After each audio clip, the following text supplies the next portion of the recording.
देखो electric potential due to dipole. अब dipole के कारण लिखना ये बोर्ड में बहुत आता है, अगर सब्जेक्टिव देना होता है इस टॉपिक के ऊपर बोर्ड में। ठीक है कि आपको पोटेंशियल का जनरल एक्सप्रेशन डिराइव करो, थोड़ी लेंदी कैलकुलेशन, थोड़ी ज्यादा नहीं। ठीक है, हमने सिंप्लीफाइड कर लिया। देखो इसको क्या है कि आपका ये माइनस क्यू प्लस क्यू है, बीच की डिस्टेंस इसके 2a है। तो सेंटर से इस डिस्टेंस कुछ स्मॉल आर पर कोई पॉइंट पी है। ठीक है, तो वहां पर आपको क्या लिखना है, नेट फील्ड पोटेंशियल लिखना। ठीक है, तो अब मान लो इसमें क्या है कि यहाँ से माइनस क्यू से R2 है, प्लस क्यू से R1 है। ठीक है, तो आपका के क्यू अपॉन R1 और minus K Q upon R2 तो आ ही जाएगा। ठीक है, बट आपको सारा आंसर चाहिए आर और थीटा की टर्म में चाहिए।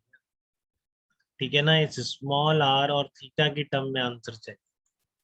तो उसके लिए देखो देखो R1 को क्या लिख सकते हैं, इसको परपेंडिकुलर डाल।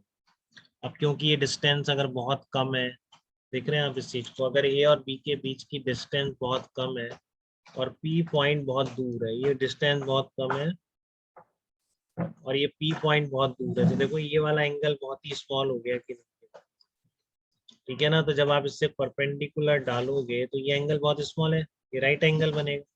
तो इसलिए आपकी ये डिस्टेंस दोनों बराबर हो जाएगी, मतलब this R1 is approximately equal to, यहाँ से यहाँ तक डी। ठीक है, क्लियर है। तो आप R1 को क्या लिख सकते हैं, R1 हो जाएगी, देखो R1 है आपकी P D equal to, this R1 is equal to P D, ये लिखा मैंने R1 equal to P D, because base और हाइपोटेन्यूज बराबर हो जाते हैं जब एंगल बहुत स्मॉल होता है। ठीक है, तो एंगल स्मॉल क्यों हो रहा है, क्योंकि डिस्टेंस बहुत कम है दोनों के बीच की और ये बहुत ज्यादा है। ठीक है, तो P D is equal to आ जाएगा आपका कितना, ये आपको स्मॉल आर दे रखी है तो उसमें से देखो ये 90 है, ये ए है, तो ये एक कॉस थीटा है। ठीक है ना, तो आपको ये जो R1 है that is equal to R minus A cos theta. ठीक है बेटा, ये चीज एकदम R1 क्या निकल के आ रहा है, R1 निकल के आ रहा है आपका स्मॉल r माइनस ए cos theta, small r minus ए कॉस थीटा निकल के। ठीक है, तो R2 कितना आएगा आपका, R2 ये वाली डिस्टेंस कितनी आ जाएगी, देखो ये वाला R2 कितना आएगा, ये R2 आएगा आपका, यहाँ से फिर यहाँ से परपेंडिकुलर डाल, इधर से डाल दो, इधर से ये डाल दो परपेंडिकुलर। ठीक है, तो अब क्या होगा आपका, ये दोनों बराबर है, तो R2 इज इक्वल टू है EP। ठीक है ना, R2 is equal to EP का मतलब है, EP का क्या मतलब है, EP का मतलब है दिस CP आपका R है, स्मॉल r, सेंटर से डिस्टेंस स्मॉल r पे पॉइंट था, प्लस दिस डिस्टेंस। क्लियर है ना बेटा, तो R1 तो कैसे निकाला, this small r minus CD, और ये जो R2 आप निकाल रहे हो, this R2 is equal to small r plus this distance. तो ये डिस्टेंस कितना आ जाएगा, वही आपका ए था, ये डिस्टेंस ये थीटा है आपका। ठीक है, तो ये कितना आ जाएगा आपका, ए कॉस थीटा ही तो आ जाएगा। ठीक, बताइए, ये आपका ए है, ये एंगल थीटा था, ये भी थीटा लिया था आपने, ये भी थीटा। ठीक है, क्योंकि ये आपका पॉइंट 2 से लोकेट हो रहा था ना, इस स्मॉल आर से और इस थीटा से ही लोकेट हो रहा था ये।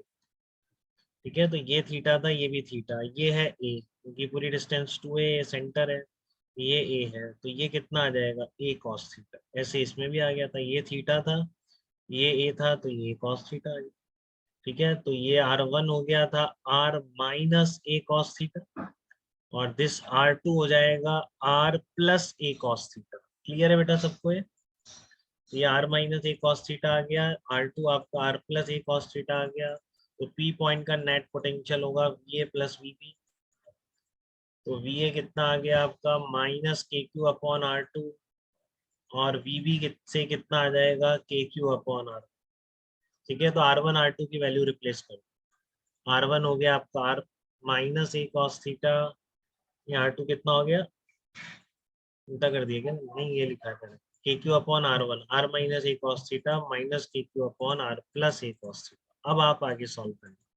ठीक है, तो ये थोड़ा ध्यान से आपको बनाना है, इसमें डायग्राम, दोनों डायग्राम ये वाला बना दो, ये तो मैंने जस्ट आपको थोड़ा बना करके बता दिया कि this theta is very, this angle is very small if distance is very large. ठीक है, ये वाला आपको एक डायग्राम बना के आइए ढंग से बिल्कुल, और ये R1 R2 निकाल के बताइए, बहुत ही अच्छी राइटिंग। ठीक है, बस फिर कुछ नहीं करना आपको, के Q upon this minus K Q upon R plus A cos theta, के क्यू अब एलसीएम ले लो तो यहाँ तक पहुंच जाओगे आप बिना। अब फिर लगा दो आर बहुत ज्यादा है, कॉस थीटा तो 1 से ज्यादा हो ही नहीं सकता, बट स्मॉल आर बहुत ज्यादा है तो आर स्क्वायर बहुत ज्यादा हो जाएगा। आप इस टर्म को क्या करेंगे, इसको नेग्लेक्ट कर दो इसमें, ठीक है ना। ए स्क्वायर कॉस स्क्वायर थीटा को नेग्लेक्ट कर दो, कितना आ जाएगा, ये पूरा बन गया क्यू इंटू 2 AP बन गया, तो K P cos theta upon R square आ जाएगा बेटा, ठीक है ना। पोटेंशियल का एक्सप्रेशन कितना आ जाएगा आपका, ये मतलब क्या हो गया, ये डाइपोल है, इससे कोई पॉइंट है जिसकी डिस्टेंस आर है, एंगल थीटा है, तो उस पॉइंट का पोटेंशियल का एक्सप्रेशन कभी भी नहीं भूलना है, K P cos theta upon R square होता है, ठीक है। और अगर मैं कह दूं पी वेक्टर और आर वेक्टर के बीच का एंगल थीटा है, ठीक है, तो आप डॉट प्रोडक्ट की फॉर्म में भी लिख सकते हो क्या इसको, K P vector dot R cap upon R square, ऐसे भी लिख सकते हैं, ठीक है ना। तो ऐसे भी ध्यान रखना है, K P vector dot R cap upon R square, और इसको पी डॉट आर में करना है तो आर कैप को लिख दो आर वेक्टर अपॉन आर, तो ये आ जाएगा K P vector dot R vector upon R cube. तो इस फॉर्म में आपसे ऑब्जेक्टिव में पूछ सकता है, तो ध्यान रखना है डॉट प्रोडक्ट फॉर्म में कैसे लिखा है, ये तो रटा हुआ होना ही चाहिए, ठीक है। तो इस फार्मूले से कई चीजें पता भी पड़ रही हैं, जैसे कि पूरे इक्वेटोरियल लाइन पर सेम पोटेंशियल होगा, ठीक है ना, पूरे इक्वेटोरियल लाइन पर सेम पोटेंशियल कितना होगा, 0 होगा पूरी इक्वेटोरियल।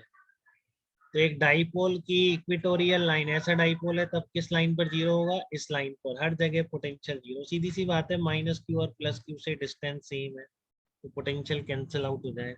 तो इक्वेटोरियल लाइन पर पोटेंशियल हमेशा क्या होता है आपका, 0 ही रहता है, कांस्टेंट पोटेंशियल होता है, इसलिए आप देखो इक्वेटोरियल लाइन पर फील्ड भी नहीं है, ठीक है ना, इक्वेटोरियल लाइन पर, क्योंकि फील्ड की डायरेक्शन में तो पोटेंशियल चेंज हो जाता है ना, आप इस पूरी इक्वेटोरियल लाइन पर चल रहे हो, पोटेंशियल चेंज ही नहीं, तो इसलिए इस डायरेक्शन में फील्ड भी नहीं आना चाहिए, तो वो भी देख लिया आप, इक्वेटोरियल पर इस डायरेक्शन में फील्ड थोड़ी नहीं होता है, ठीक है ना, इसके अपोजिट डायरेक्शन में। क्लियर है आपको ये। तो एक्सेस पर थीटा 0 है, तो आपका एक्सेस पर तो आ जाएगा K P upon R square, axis तो ये है, ठीक है ना, तो एक्सेस पर तो आपका थीटा 0, और इक्वेटोरियल पर थीटा आपका क्या होगा, π/2, तो वहां पर क्या आएगा, इस फार्मूले से भी cos π/2 0 निकल के आएगा, ठीक है। तो ये ध्यान रखना है आपको, डाइपोल का पोटेंशियल कैसे देखा जाता है, कैसे लिखा जाता है, ठीक है, और फील्ड कैसे निकाला जाता है, जनरल पॉइंट पर फील्ड पोटेंशियल आप सीख चुके हैं, ठीक है, तो ध्यान रखना है।